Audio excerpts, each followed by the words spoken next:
OK, donc avec 21 votes exprimés, c'est le candidat 5 fois 10 puissance 5 qui sera élu président de la MOI. Et en fait, c'est pas la bonne réponse. OK, donc quelle est la bonne réponse? Donc on va revenir ici sur la question. Donc, je veux infecter 1 fois 10 puissance 6 cellules à une MOI de 0,1 dans une volule de 0,5 ml. Combien je dois ajouter de TCD50 de virus? Donc la MOI, c'est le ratio entre le nombre de particules virales infectieuses sur le nombre de cellules, quel que soit le volume. Le volume ici, c'est l'information qui n'est pas essentielle au calcul et c'est à ignorer. Et c'est ça qui induit des gens dans l'erreur, souvent en TP, lorsque vous faites ce calcul. Donc, c'est simplement le ratio entre le nombre de particules virales infectieuses et le nombre de cellules. Et le TCD50, c'est la mesure du titre infectieux de mon virus. Donc, un TCD50, c'est une particule virale infectieuse. Donc, 1 million de cellules infectées à une MOI de 0,1, je dois ajouter 1 fois 10 puissance 5 TCD50 dans le volume quel qu'il soit. Mon ratio virus-cellule, c'est 0,1. D'accord? Donc ça, c'est la première chose. Donc une fois qu'on a fait ça, on peut passer à la question 2.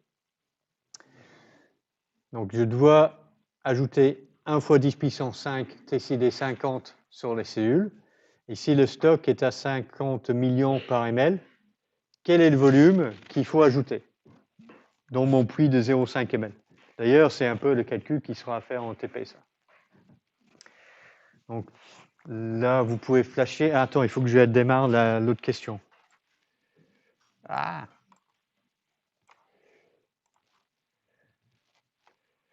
Donc je démarre l'autre question là. Go, go, go, go, go.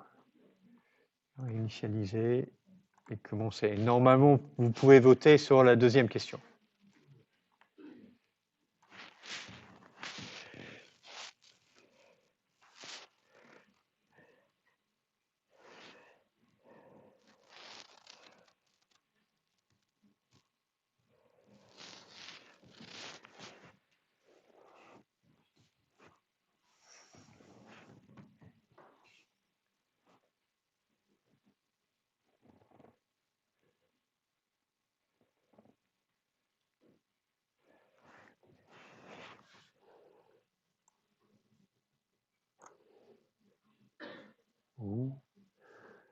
Oh, des avis assez divergents jusqu'à présent.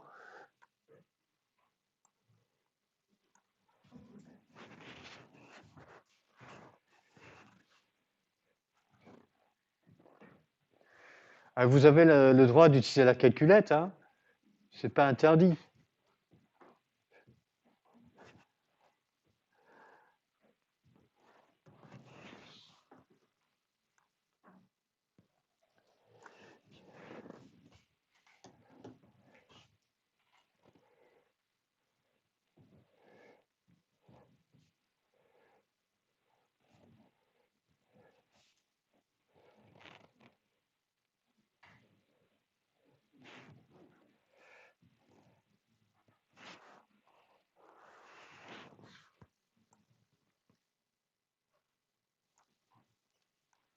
Combien j'ai de votes là? 16.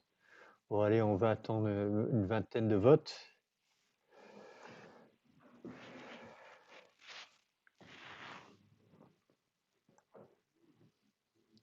19. 20.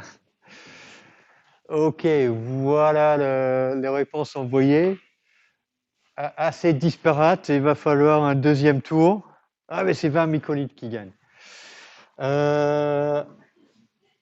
Alors, donc, des avis assez divergents, donc pas vraiment de grande compréhension comment il faut faire ce calcul dans le groupe, je pense, parce que on a tout le monde, c'est comme si on avait tout le monde qui choisissait une réponse au hasard, quoi.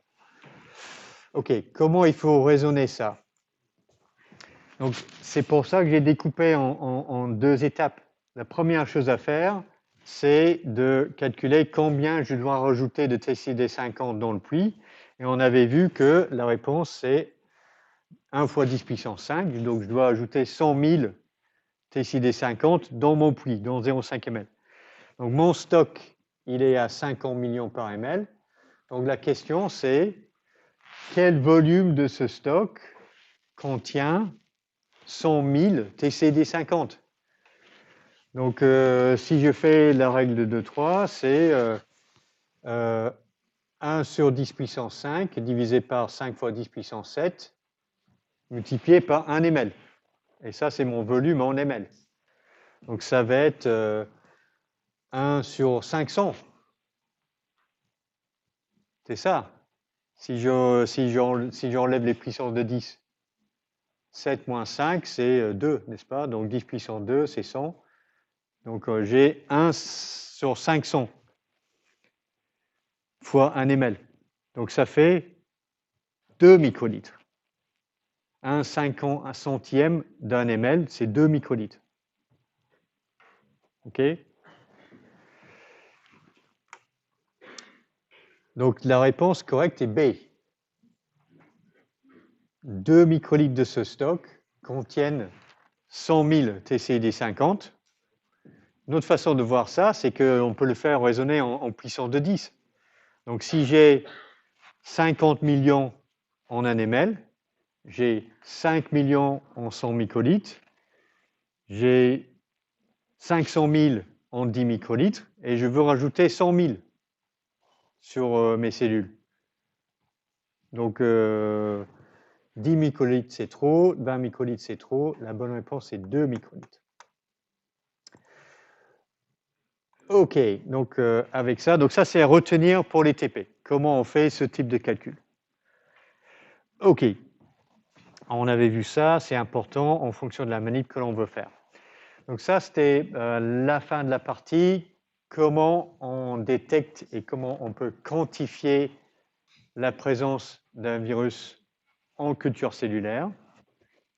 Là, on va passer sur les techniques immunochimiques qui visent à détecter la présence des protéines virales dans un échantillon.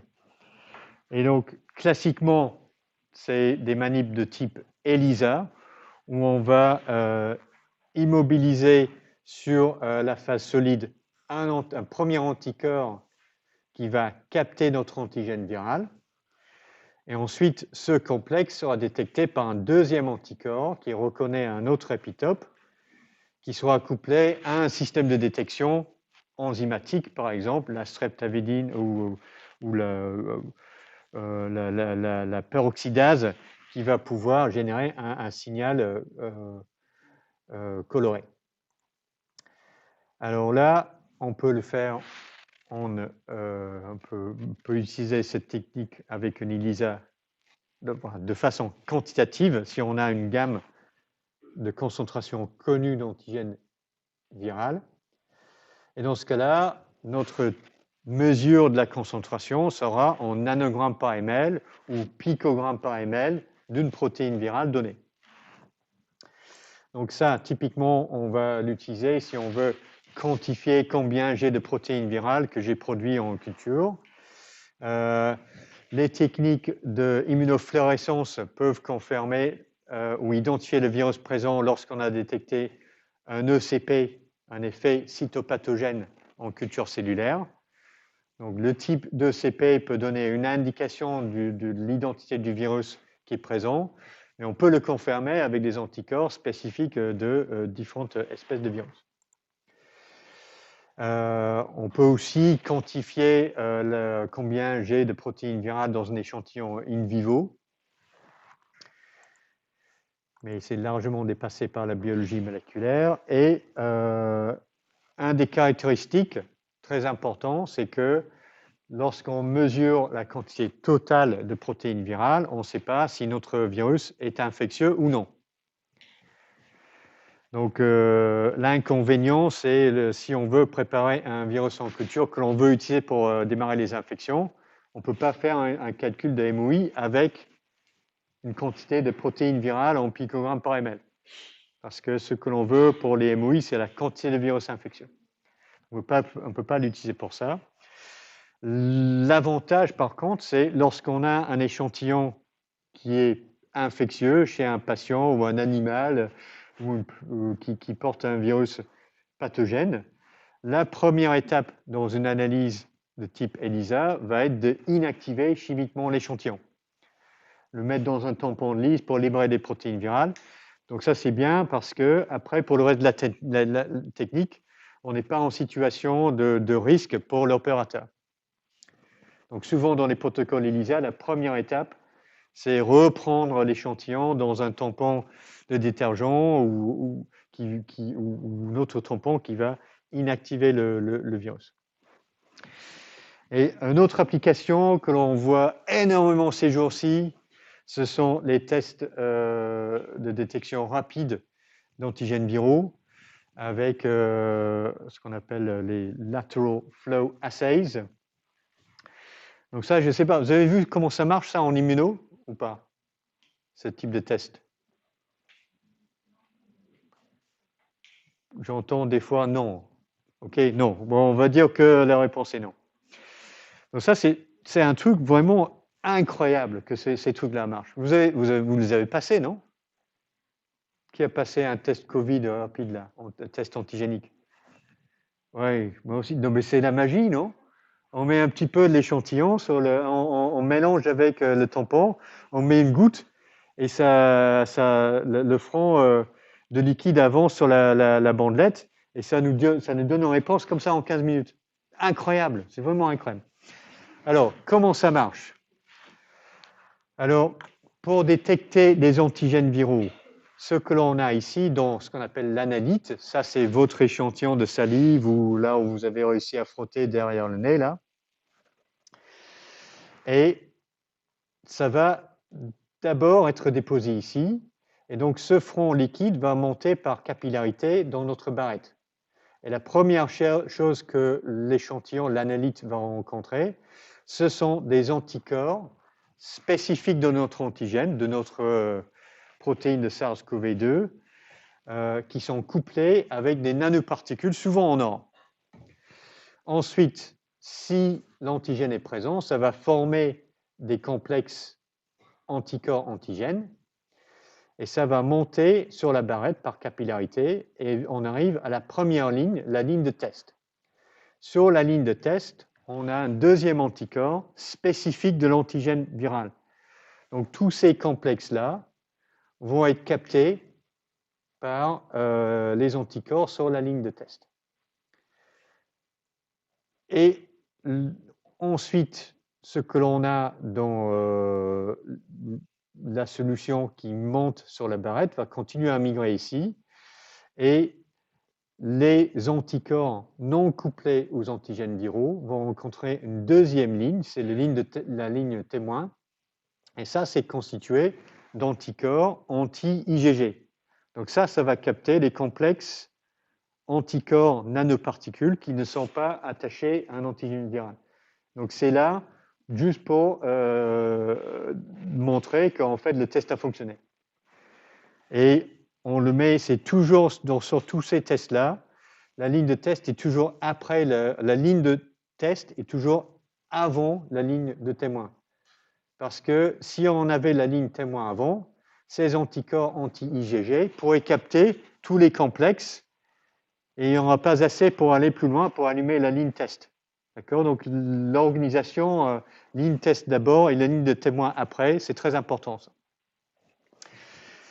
Alors, quels sont les avantages ici? Donc, ce qui est vraiment spécial ici, c'est que ça donne un résultat visible à l'œil nu. Donc, on n'a pas de réactif d'amplification enzymatique. C'est la concentration de ces nanoparticules qui donne la ligne de test, qui donne la ligne que l'on voit. Et lorsque ces mêmes nanoparticules sont étalées sur toute la barrette, elles ne sont pas concentrées, donc on les aperçoit pas. C'est juste qu'elles sont concentrées sur la petite ligne qui fait qu'on les voit là. Sur la ligne qui est quoi? Elle est rougeâtre, rose, non? Oui, c'est ça. Donc, les anticorps sont des protéines qui sont relativement stables, donc ça se garde plutôt à température ambiante, lyophilisé, séché sur le papier. Et on n'a pas de réactif enzymatique qui est instable. Donc on peut les stocker à température ambiante ou dans le frigo, ça dure très longtemps et ça donne un résultat immédiat. Donc ça, ce sont des très grands avantages. Donc il y a quelques années, c'était utilisé pour le virus de la grippe, avec des tests qui étaient capables de détecter le virus de la grippe de souche A ou B. Donc c'était ça un peu l'exemple que j'utilisais. Et puis là, maintenant, on sait qu'on a largement développé ces techniques pour la COVID-19 avec des résultats négatifs et positifs, enfin négatifs ou difficiles à interpréter ici, et les résultats positifs comme ça avec les lignes témoins et les lignes de ligne test et les lignes de control, tous les deux allumés. Alors, c'est le type de résultat que ça donne. Alors, une des questions importantes ici, c'est quel antigène veut-on cibler pour ces types de tests? Donc, ça doit être quelque chose qui est présent dans la particule virale, c'est ça que l'on veut détecter, et on veut une protéine qui est présente en plusieurs copies, parce que plus on a de protéines par particule virale, plus le test sera sensible, et on veut un truc qui ne soit pas trop variable d'une souche à l'autre. Alors, avec ces deux éléments-là, quel est, selon vous... Oh, non. Ah, j'ai donné la réponse, là. Ah, désolé. Je pensais que j'avais une question, là. Donc là, on a les... Alors, vraisemblablement, je n'ai pas mis ça. Donc, entre nos 4 protéines-là, les tests de détection antigénique vont cibler quel antigène? Je vais faire ça en main levée. Qui dit S veut détecter la spicule? Pas mal. Qui dit N? Quelques-uns. Qui dit la protéine M? Personne. Qui dit E? Une personne, juste pour faire la résistance. Ok, c'est pas E, c'est pas M. E, il n'y a pas assez de copies, c'est la protéine mineure. M, la plupart c'est à l'intérieur de la membrane, il n'y a pas beaucoup d'épitopes disponibles pour la fixation des anticorps. Donc vraiment la question c'est entre la spicule et la nucléoprotéine. Entre les deux, laquelle va être le plus variable entre les souches? C'est la spicule, c'est S. C'est là où on a tous ces variants-là qui échappent aux anticorps. Donc la nucléocapside est moins variable que la protéine, que la glycoprotéine S. Donc tous ces tests de détection rapide, tests antigéniques, vont détecter la présence de la nucléocapside. Et donc dans le tampon, dans lequel on doit mélanger son échantillon, il y a toujours un détergent qui va désagréger les particules virales et libérer des nucléocapsides que l'on puisse les détecter avec des anticorps. Parce que tel quel, juste dans la particule virale, la nucléocapside n'est pas accessible. Donc voilà, donc tous ces tests-là sont basés sur la détection de la nucléocapside. C'est pour ça que le même test peut détecter la souche d'origine, la souche alpha, delta et même omicron, même si on a deux mutations dans la nucléocapside pour l'omicron. Donc ça va, voilà, ça c'est une autre question, puisque je suis sur le sujet. Détection ou non de la souche omicron par ces tests, ça va dépendre de la spécificité fine des anticorps que l'on utilise. Et ça va être différent selon les fournisseurs. Donc il n'est pas exclu que certains kits fonctionnent très bien et d'autres kits moins bien. Et on ne le sait pas très très bien comme ça. OK, donc ça ce sont les avantages de ces kits de détection rapide. Les inconvénients ou l'inconvénient majeur, c'est la faible sensibilité. Parce qu'on n'a pas de système d'amplification du signal lorsque notre complexe anticorps antigène viral est présent. Donc la sensibilité est faible. Donc ça, c'était une publication il y a un peu plus d'1 an maintenant, mais c'est toujours valable. Donc ils avaient comparé les tests antigéniques rapides de différents fournisseurs et ils ont déterminé avec des échantillons types combien de virus ils pouvaient détecter en termes de copies de génome par ml et en TCID50 par ml. Et globalement, avec un test antigénique rapide, un échantillon va être positif si on a peut-être 100 000 à 1 million de copies d'ARN génomique par ml, ce qui veut dire à peu près 100 à 1000 TCID50. Donc 100 à 1000 particules virales infectieuses par ml. Et c'est pour ça qu'en fait, ces tests antigéniques rapides sont probablement un très bon indicateur si quelqu'un est infectieux ou pas. Parce que si on a 100 à 1000 TCID50, c'est-à-dire particules virales infectieuses par ml, ça veut dire dans une gouttelette de salive, ça va avoir un volume de 10 microlitres, un truc comme ça. Donc on aura 1 à 10 particules virales infectieuses dans une gouttelette. Donc ça va être infectieux. Quelqu'un qui a 100 fois moins de particules virales infectieuses dans ses membranes muqueuses respiratoires, le virus sera présent, ce sera positif sur un test à PCR, mais la personne sera beaucoup moins infectieuse parce que par gouttelette, il y a pratiquement 0 virus infectieux. D'accord, donc voilà, donc moins sensible, et ça c'est un risque. Mais néanmoins, c'est une bonne indication de l'état infectieux ou non de la personne. Donc lié un petit peu à ces détections de la présence des antigènes viraux en ELISA ou en test rapide, on a aussi la possibilité de détecter la présence des anticorps spécifiques d'un virus dans un échantillon, normalement le sérum. Et dans ce cas-là, ce que l'on fait, c'est qu'on va coter la phase solide avec l'antigène viral. Dans l'échantillon que l'on veut analyser, c'est en rouge ici, on veut détecter la présence d'anticorps spécifiques du virus dans l'échantillon qui vont se fixer, et s'ils sont fixés, ils vont être détectés par un anticorps anti-IgG. Alors là, c'est si on veut être dépisté pour savoir si on est séropositif à quelque chose ou pas.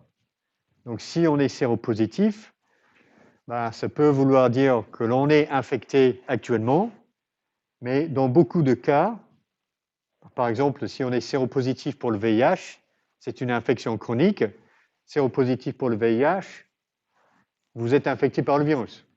Okay, séropositif pour SARS-CoV-2, vous n'êtes pas forcément infecté le jour du test. D'accord, mais ça veut dire que soit vous avez été infecté, soit vous avez été infecté ou avez été vacciné. Vous avez des anticorps contre le virus. Donc, ces données sont très utiles pour toutes les études épidémiologiques pour savoir dans une population quelle proportion de personnes ont été infectées par tel ou tel virus. D'accord. Question que je n'avais pas préparée. Comment on peut faire pour faire la différence entre quelqu'un qui était infecté par le SARS-CoV-2 et quelqu'un qui a été vacciné contre le SARS-CoV-2 par un test sérologique? Et là, pour répondre à ça, je vais vous repasser notre particule SARS-CoV-2.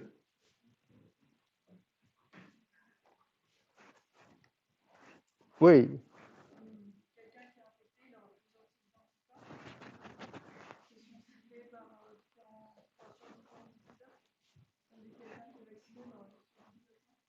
Oui, ça. Donc je répète pour des gens qui sont en Zoom. Donc la réponse est quelqu'un qui est infecté on va développer plusieurs types d'anticorps. Et spécifiquement, qu'est-ce qu'on peut regarder si on est dans un labo et on veut faire ça? On va faire des ELISA contre quoi et quoi? Moi, je peux noter ça.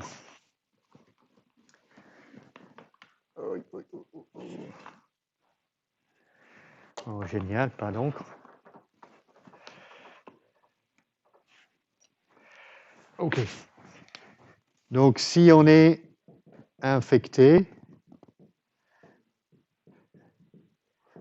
on va avoir quels anticorps? Ou si on est vacciné, on va avoir des anticorps contre quoi?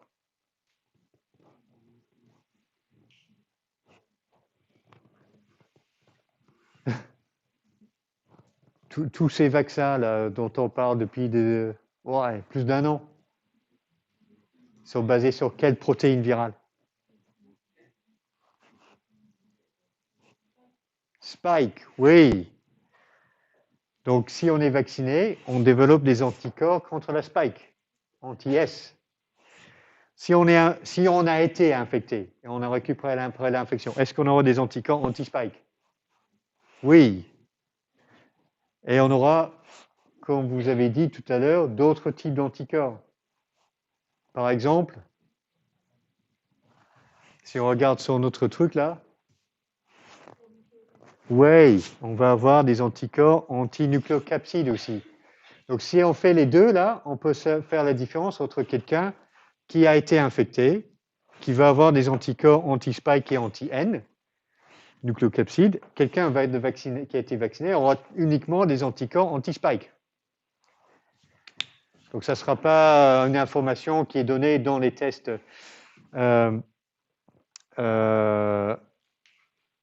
sérologiques de routine, mais on peut avoir ce type d'information. On peut savoir. OK. Oui, voilà. Donc, j'avais mis un truc sur les tests sérologiques rapides. Donc, cette fois-ci, l'échantillon, c'est votre un petit gouttelette de sang. Et on peut le déposer sur la bandelette. Et si on a une ligne qui apparaît sur la ligne de test, ça veut dire qu'on a des anticorps contre les protéines qui sont dans le test. Oui, l'autre chose que j'allais dire pour ça, c'est que lorsqu'on regarde ce qu'on appelle la sensibilité et la spécificité, globalement, la spécificité de ces techniques est plutôt bonne, mais la sensibilité beaucoup moins bonne. Donc 50%, 60%, 65%. Donc ça, pareil, si on a un test négatif, c'est pas définitif, parce que la sensibilité de ces tests rapides sérologiques n'est pas suffisante. Enfin, ok, donc, mais la spécificité est bonne. Ça veut dire que si vous avez un résultat positif sur un test sérologique, c'est plutôt que vous avez été vacciné ou vous avez été infecté. Ok. Et la dernière technique que l'on doit tenir en compte pour la détection et la quantification, c'est la PCR quantitative. L'idée ici, c'est que l'on va détecter les acides nucléiques viraux. Donc, la première étape, c'est l'extraction soit de l'ADN, soit de l'ARN à partir de l'échantillon. Et en fonction du génome du virus, on va effectuer soit une PCR quantitative, soit une RT-PCR quantitative. Donc RT avec une étape de transcription inverse pour recopier l'ARN viral en ADN-C avant de démarrer la PCR.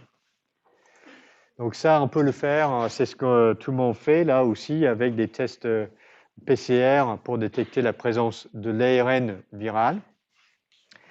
Et donc, on peut détecter, identifier les virus parce que la PCR utilisera des amorces spécifiques d'un virus donné, quoi.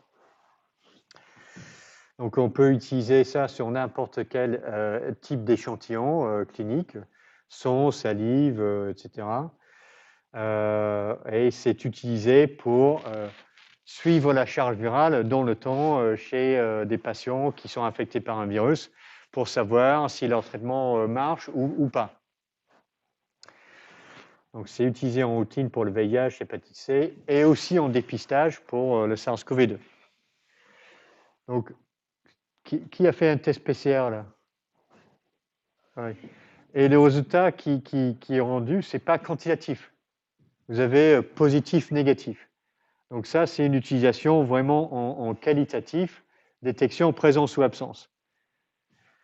C'est un peu difficile de savoir lorsqu'on a un prélèvement comme ça, quel exactement est le volume qui est prélevé. Donc ça, c'est un peu difficile de faire ça.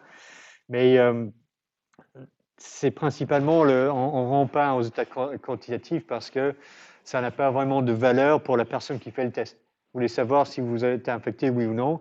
Et donc, le résultat rendu est comme ça. Mais néanmoins, dans les labos, c'est en PCR quantitatif et ils ont une idée de la charge virale avec la CT de la PCR. OK, donc là, grand avantage ici, c'est que, bon, on peut le faire rapidement, c'est très sensible, c'est spécifique et c'est quantitatif. Et lorsqu'on a une quantification par PCR quantitative, l'unité, c'est en nombre de copies du génome par ml. Ah oui, un autre truc là. Je ne suis pas sûr que je vais... Ouais, je vais parler de ça assez rapidement parce que c'est un autre type de technologie pour détecter la présence d'acides nucléiques viraux, qui est technique de détection rapide. Donc cette fois-ci, ce que l'on va faire, c'est que l'on va détecter notre séquence cible avec un jeu de plusieurs amorces qui ont la capacité de former ces types de structures en sorte de haltère et qui permettent de réamorcer l'haltère par d'autres amorces dans le jeu d'amorces. Donc ça finit par faire une sorte d'amplification comme la PCR, mais l'avantage ici, c'est que cette amplification se fait en continu à une température stable. Donc, on peut se demander comment ça se fait, parce que si on ne dénature pas les deux brins de l'ADN, comment notre amorce peut s'hybrider? Et c'est apparemment une propriété de la polymérase BST, qui vient de Bacillus stérothermophilus, qui permet de déplacer le brin complémentaire et amorcer sans totalement dénaturer les deux brins de l'ADN. Donc, ces tests rapides, il y en a plusieurs qui ont été mis au point pour le SARS-CoV-2. Donc, l'idée, c'est qu'on prélève l'échantillon, on met dans une sorte de bain-marie à chaud ou un bloc chauffant, 30 minutes ou 60 minutes à 65 degrés. Et puis, on va développer un indicateur coloré si notre ARN ou ADN est présent. Donc ça, c'était une boîte française qui a monté ça, avec des résultats et avec un petit app qui permettait de déterminer si votre échantillon était positif oui ou non. Donc tout ça, c'est sympa. Le problème pour cette technologie, c'est que c'est un peu comme les tests antigéniques rapides, c'est-à-dire que la spécificité est bonne, mais la sensibilité moins bonne. Voilà, spécificité plus de 95%, sensibilité 72%. Donc en fait, il prend un peu plus longtemps qu'un test antigénique rapide. Il faut au minimum une sorte de truc chauffant à température fixe. Donc on ne peut pas le faire à la maison. Donc ils sont moins utilisés que des tests antigéniques rapides. Donc pourtant, c'est une bonne idée, mais c'est des anticorps qui sont un petit peu plus performants en termes de facilité d'utilisation. OK. Ouais, c'est le moment de faire un petit exo là. Je crois qu'on finira à la fin du CM1 aujourd'hui et puis j'essaierai de rattraper quand on continue. OK, donc petit exo pour vous. Si on veut produire un vaccin inactivé, d'ailleurs, on va faire ça comme ça. Donc ça, c'est... Oui, je vais le remettre en... OK. Donc ça, c'est un schéma qui résume un protocole de production d'un vaccin de type virus inactivé. Donc l'idée, c'est que produire notre virus inactivé, ce que l'on fait, c'est on veut amplifier notre stock de virus, en faire une grande quantité. Ensuite, purifier notre virus à partir de notre culture cellulaire, l'inactiver chimiquement. Et puis ensuite, ce virus inactivé, c'est ça qui constitue notre vaccin. Donc le vaccin anti-SARS-CoV-2 de Valneva, c'est où le candidat, il n'est pas autorisé, c'est ce type-là. Les vaccins chinois contre le Covid-19 sont de ce type. Donc, pour être efficace, notre vaccin inactivé doit contenir des protéines virales, mais aucune particule virale infectieuse. Donc, les deux questions, quel MOI faudrait-il utiliser pour cette étape-là? Et quels tests sont à effectuer après l'étape d'inactivation? Je vais vous le mettre comme ça parce que ça me permet d'activer la question sur Madoc. Donc, on va faire la première question.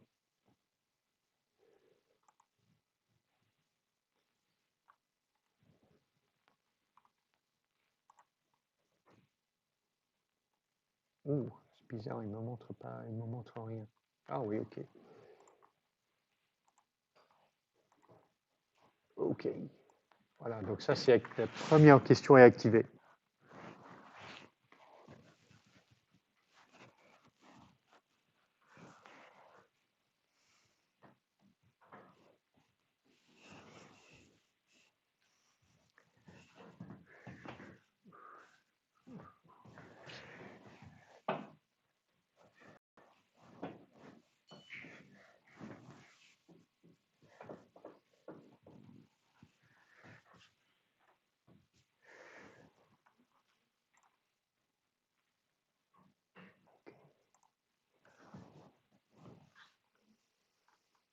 Ok, qu'est-ce que...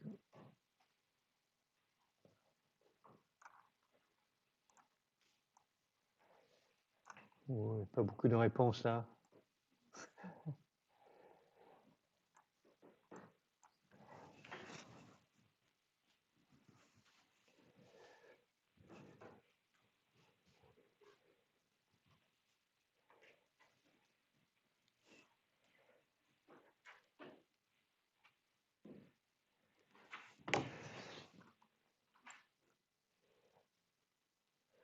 Ok, ça commence à y aller. Oh, 21 votes. Ok, voilà, c'est ça les réponses.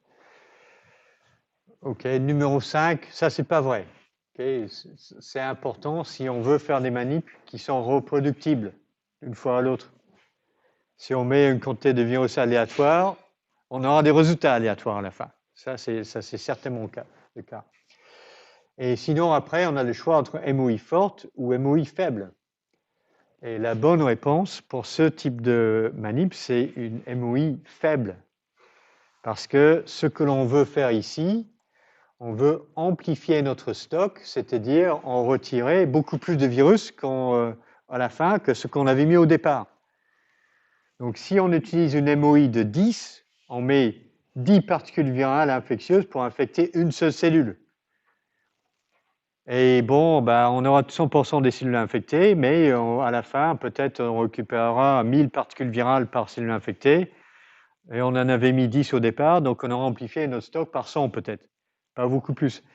Mais si on utilise une faible MOI, 0,1 ou 0,01, donc le virus va s'amplifier dans les cellules et on va récupérer beaucoup plus. On peut amplifier par un facteur de 10 000 par rapport à ce qu'on avait mis initialement. Donc on va plutôt utiliser une faible MOI pour cette manip. Ok, deuxième question. Quels sont les deux trucs qu'il faudrait mesurer dans notre lot de production de vaccins inactivés?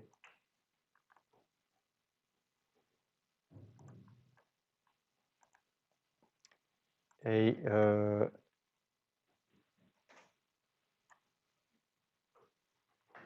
ici, l'indice est vraiment dans le texte ici, là.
17 réponses, 19, 21 réponses. OK. Voilà la réponse envoyée. Et c'est la réponse 2 qui est correcte. Oui, bien vu, bien vu. Alors, pourquoi c'est correct? Ben, parce que c'est ce qui était écrit ici. Donc, le vaccin doit contenir des protéines virales, mais aucune particule virale infectieuse. Donc, il faudrait mesurer ces deux paramètres, protéines virales et particules virales infectieuses. Donc, QPCR, c'est génome viraux, et ELISA, protéines virales, donc ça ne va pas. B, ELISA, protéines virales, TCD50, particules virales infectieuses. Donc, c'est pour ça que c'est bon, parce qu'on mesure les deux choses que l'on doit tester. TCD50 PFU, c'est des particules virales infectieuses. TCD50, LCA, c'est infectieux et génome. Donc, c'est que B qui va nous donner l'information qu'il nous faut. Là. OK, donc ça, c'est ça. Donc, juste un résumé de ces différentes techniques de détection et identification de virus.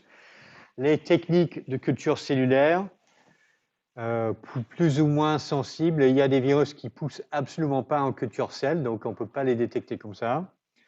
La spécificité n'est pas très bonne. C'est très lent, ça prend plusieurs jours pour faire un test PFU par ml, TCD50 par ml. Mais l'avantage, c'est que c'est la seule technique qui peut vraiment démontrer que vous avez un virus infectieux dans votre échantillon et combien. Les tests immunochimiques pour la détection d'antigènes, pas très sensibles, très spécifiques, très rapides. Et lorsqu'on fait une ELISA, on va avoir une mesure en picogrammes ou nanogrammes par ml de protéines virales. Biologie moléculaire, c'est la plus sensible, très spécifique et assez rapide. Donc on peut faire la manip en un jour à partir de réception de l'échantillon, extraction de l'ADN, l'ARN, faire la QPCR et avoir le résultat. Donc on a un temps d'une journée et ça va donner une quantification en copies par ml. OK, donc la dernière chose à comprendre pour les techniques courantes en virologie, c'est ce qu'on appelle la génétique inverse, qui est une technique très puissante pour investiguer, rechercher les fonctions de différentes protéines virales. Alors, tout d'abord, il faut comprendre la différence entre la génétique inverse et la génétique classique. Alors, dans la génétique classique, si on a un virus quelconque, ce que l'on pouvait faire, c'est induire un tas de mutations dans le génome viral aléatoirement par les UV ou les agents chimiques. Et ensuite, parmi les mutants, on pouvait peut-être identifier un mutant qui a un phénotype intéressant. Et à partir de là, on va essayer de trouver quel gène a été muté chez le mutant par rapport aux autres. Donc on part du phénotype vers le génotype. Ça, c'est la génétique classique.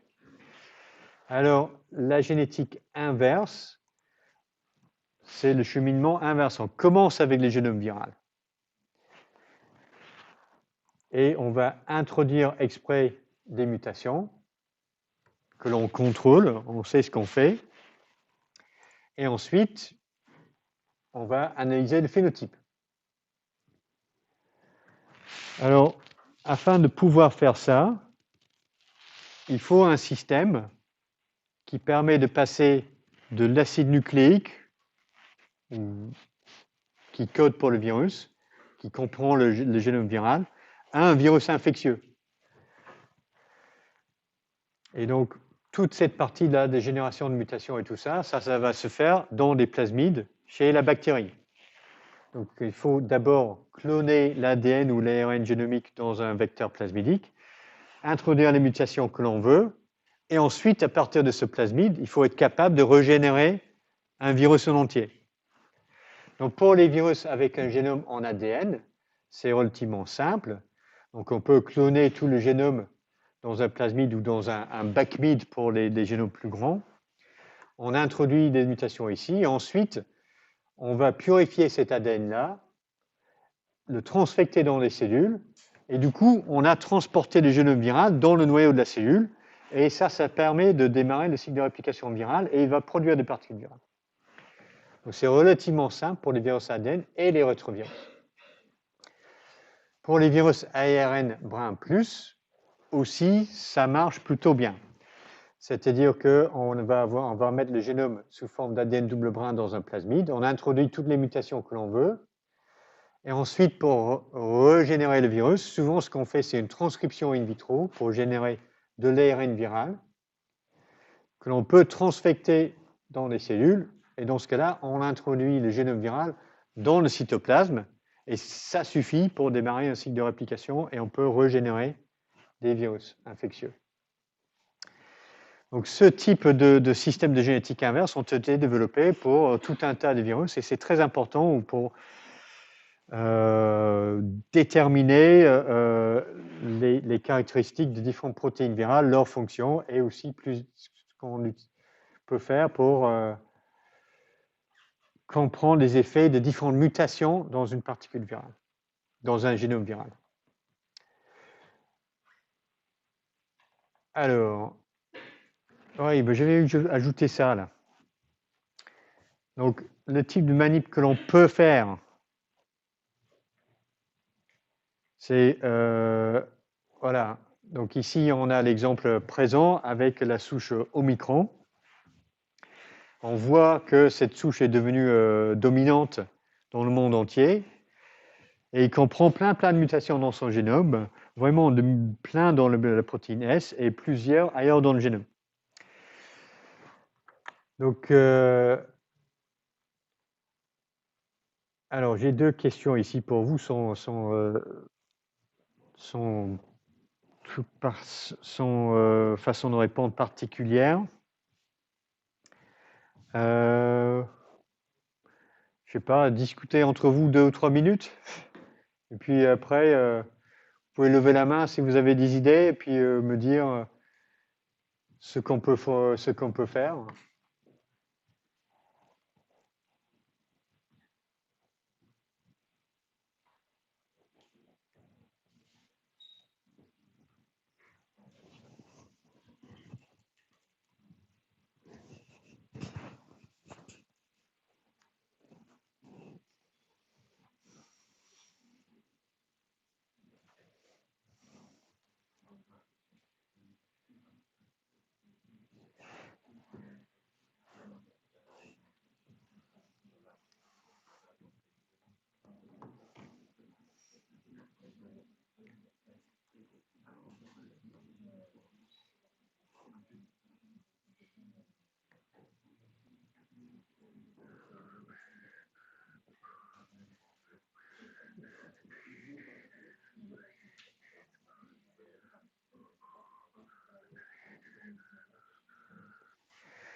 Oula.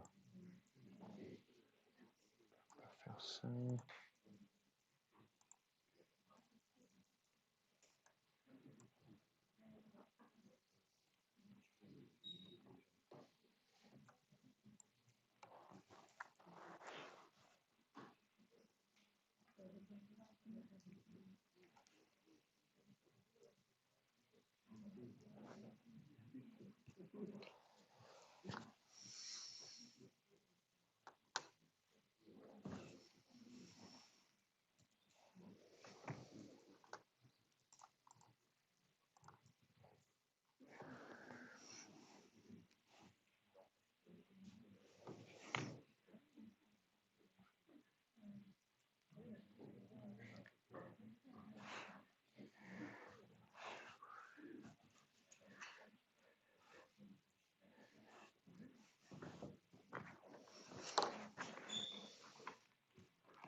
Ok, c'est bon là, vous avez quelques idées?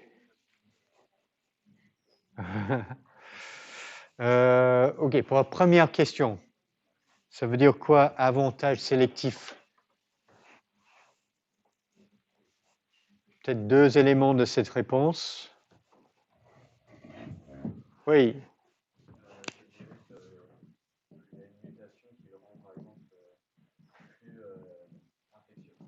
Oui. Ça, un aspect, oui. Deuxième chose, on en parle souvent en... Oui. Oui, oui. Échappe aux anticorps ou échappe aux réponses immuno.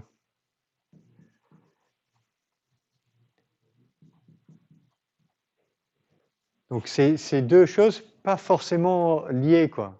Donc, deux dimensions. Donc, effectivement, c'est ça les deux aspects ici. Alors, on a des mutations plusieurs dans la spike, mais plusieurs ailleurs dans le génome. Donc, comment on peut faire si ces deux choses-là, bon, on va oublier ça c'est probablement uniquement le spike, mais pour savoir si notre gain d'infectivité est uniquement dû à la spike ou aussi peut-être dû aux autres mutations. Comment on peut faire? Oui. Ah, là, l'idée, c'était de faire un truc génétique inverse, parce qu'on avait parlé de génétique inverse juste avant. Mais je ne vois pas comment on peut faire ça, vraiment. Dans un système de virus qui se réplique, bah, il va former sa spike, sinon il ne va pas fonctionner. On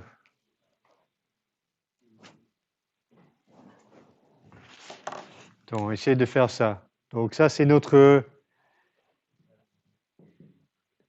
génome wild type. Ça, c'est notre génome Omicron. La protéine spike, elle est à peu près là.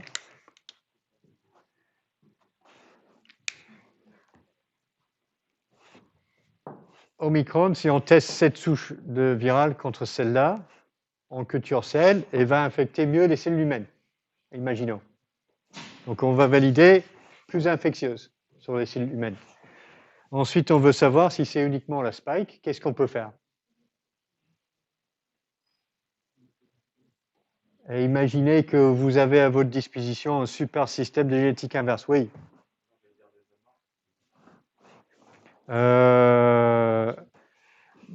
Ce que je veux dire, c'est que là, si vous comparez ça contre ça, et vous voyez que ça, c'est mieux. Vous ne pouvez pas savoir si c'est des mutations ici ou ailleurs. Oui. Oui, ok, on a séquencé, mais on a des mutations plein ici. Mais comment savoir si c'est des mutations ici qui sont responsables? Ah oui, ok, oui, qu'est-ce que...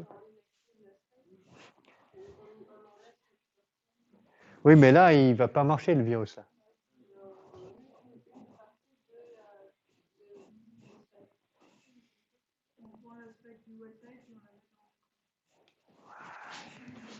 Oui, c'est ça. Donc, ce qu'on veut tester, on veut tester ça. Et on veut tester un truc comme ça. OK? Donc, si on génère ces deux mutants-là, là, c'est le wild type avec le spike d'Omicron. Ça, c'est le Omicron avec le spike de wild type. Donc, on fait ces manips-là en génie génétique chez des plasmides qu'on cultive, qu'on maintient dans les bactéries. On fait un peu de joujou en biomol. Ensuite, une fois qu'on a validé tous les séquençages que notre construction est correcte, on les retransforme en virus infectieux en transfectant ces ARN dans des cellules et on récupère des virus. Et ensuite, on peut tester ces 4 virus entre eux. Et à ce moment-là, bon, on va voir si c'est que la spike ou si c'est la spike plus autre chose. Donc ça, c'est le type d'utilisation de génétique inverse qui permet de faire ce type de manip. OK. Oh, j'avais... Ah, c'est bizarre ça, je voulais faire un peu plus. OK. Ah, j'ai une tonne de lumière. Donc j'ai encore... Non, j'ai un problème avec mon fichier... Il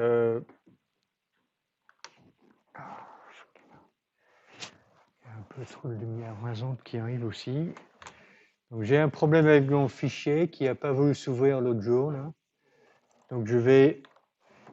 On a encore 10 minutes, on va faire un autre truc sur la génétique inverse.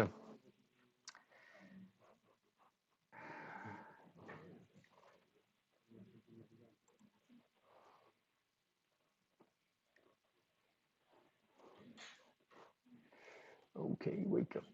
Ah, j'aurais peut-être pas dû faire ça aussi quand même.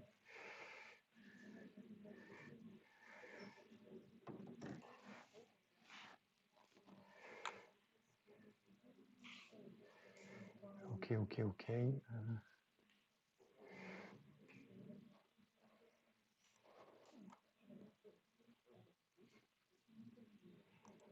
Oh, wake up.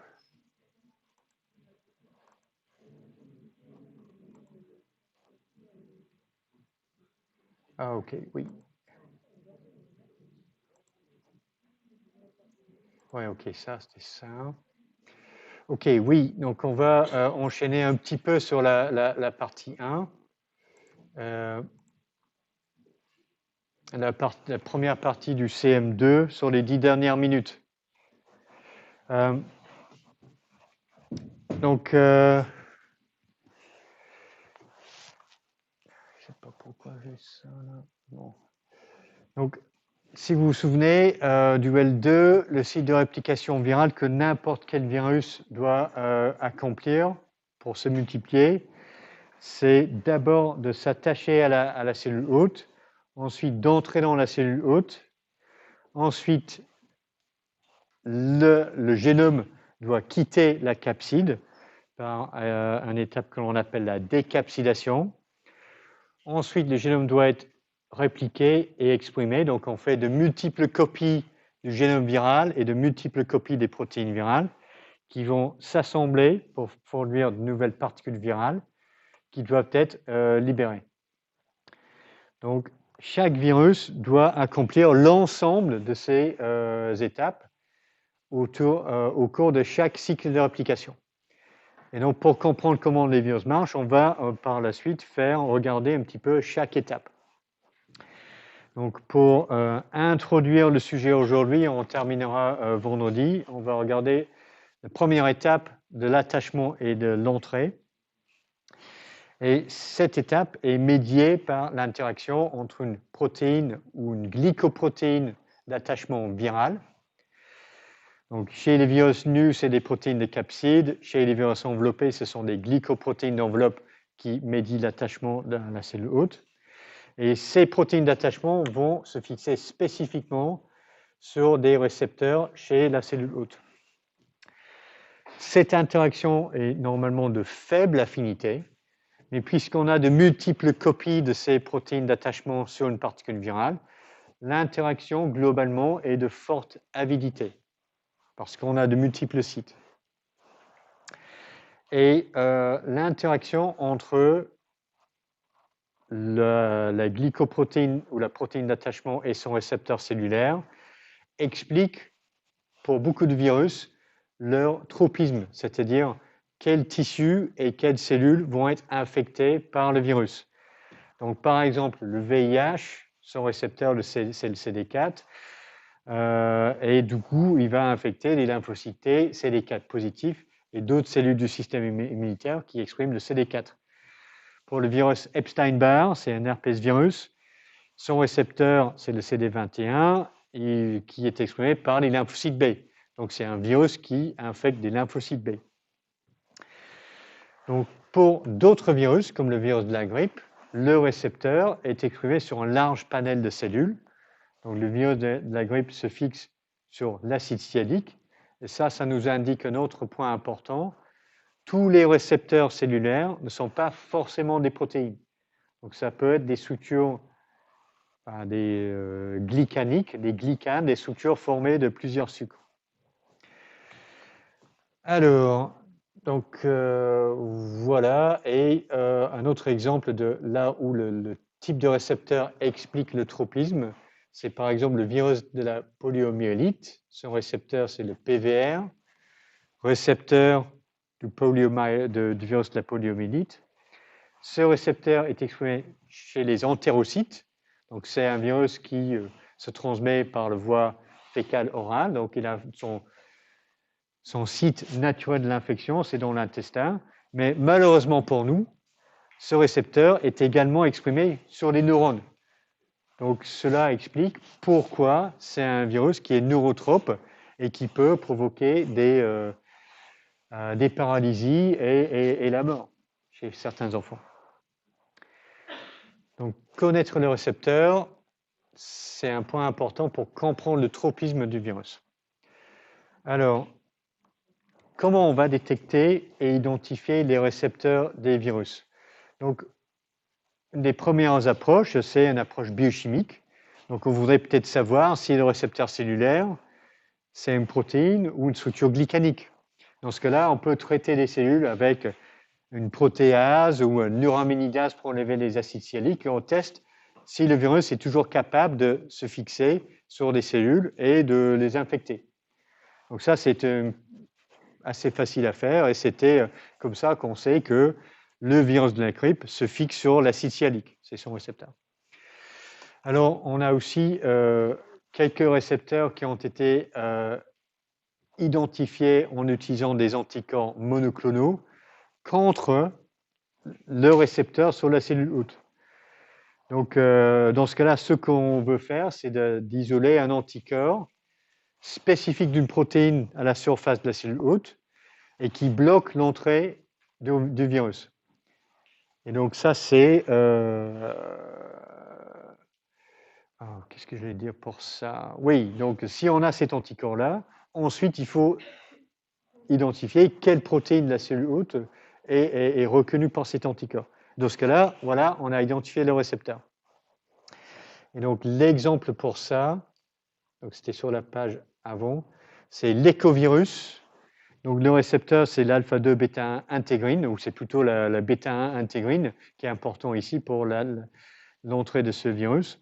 Et c'est identifié parce qu'un anticorps spécifique de cette intégrine bloquait l'attachement et l'entrée du virus. Et la dernière approche, c'est la biologie moléculaire. Donc, et dans ce cas-là, ce que l'on veut faire, c'est identifier le gène chez la cellule hôte qui code pour le récepteur. Et pour cela, il faut, une approche possible, c'est de commencer avec une lignée cellulaire qui est permissive mais non susceptible à l'infection. Donc ces deux mots-là sont très importants en virologie. Donc permissive, ça veut dire qu'une fois rentré, le virus peut se répliquer dans la cellule. Susceptible, c'est que le virus peut s'attacher sur la cellule et rentrer dans la cellule. Et donc pour que le cycle de réplication soit complet, il faut que la cellule hôte soit susceptible et permissive. Donc une cellule qui est permissive mais non susceptible, très souvent, il manque le récepteur du virus à la surface de la cellule. Donc c'est un peu ça la logique, parce que le virus n'est pas capable de se fixer sur cette cellule et entrer dedans. Donc il manque le récepteur. Donc une fois qu'on a cette lignée cellulaire, ce que l'on peut faire, c'est de cribler une banque d'ADN-C avec tout un tas de gènes qui viennent d'une lignée cellulaire qui est susceptible, parce que la lignée susceptible va exprimer les récepteurs. Donc on crible cette banque d'ADN-C et puis on trouve un clone qui permet de rendre cette lignée susceptible. Et voilà, on détermine est-ce que c'est le vrai récepteur, oui ou non, on valide le truc. Donc c'est comme ça que le récepteur du virus de la poliomyélite a été identifié. C'est un des premiers récepteurs de virus identifiés par cette technique. Alors, il nous reste 5 minutes. Ouais, je vais vous expliquer ça. Alors, oh, ouais, vous ne soyez pas comme ça. Donc, pour ce type de manip, avec les virus et l'identification de leurs récepteurs, une chose qui a été très utile pour de nombreux virus, c'est l'utilisation de particules virales pseudotypées. Parce que souvent, ce n'est pas si facile que ça de cultiver certains virus. Donc un pseudotype, c'est une particule virale qui a incorporé la glycoprotéine d'attachement de notre virus. Et souvent, on utilise des pseudotypes qui sont basés sur les rétrovirus. Donc pour les fabriquer, ce que l'on fait, c'est de transfecter des cellules avec... Ici, je vois ma flèche arriver, je ne vois rien. Avec 3 plasmides différents. Un plasmide code pour un gène rapporteur, un plasmide code pour les protéines d'un rétrovirus, qui code pour la capside et la partie qui code la transcriptase inverse, tout ce qui est impliqué dans la réplication de virus. Et un troisième plasmide qui code pour une glycoprotéine enveloppe.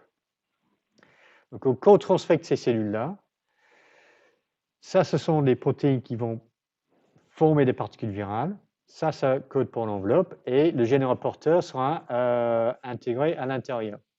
Donc, on arrive avec une particule pseudo-virale qui ne peut pas vraiment se répliquer parce qu'il n'a pas vraiment un génome. Il a une sorte de génome, faux génome qui code uniquement pour un gène rapporteur. Ça va être la luciférase, la GFP, quelque chose comme ça. Mais à l'extérieur, il a incorporé la glycoprotéine d'enveloppe qui est ici. Et donc, on peut tester ces particules pseudo-virales contre différents types cellulaires. Donc, si le récepteur est présent, les cellules vont exprimer les gènes rapporteurs. Alors, pour voir si vous avez compris ça, on va voir. On va laisser là, puis on recommencera ici vendredi, ok? Parce que ça va être bien. Bon, en tout cas, ça va être moins mauvais que si on le fait maintenant. Ok, bon, on se revoit vendredi.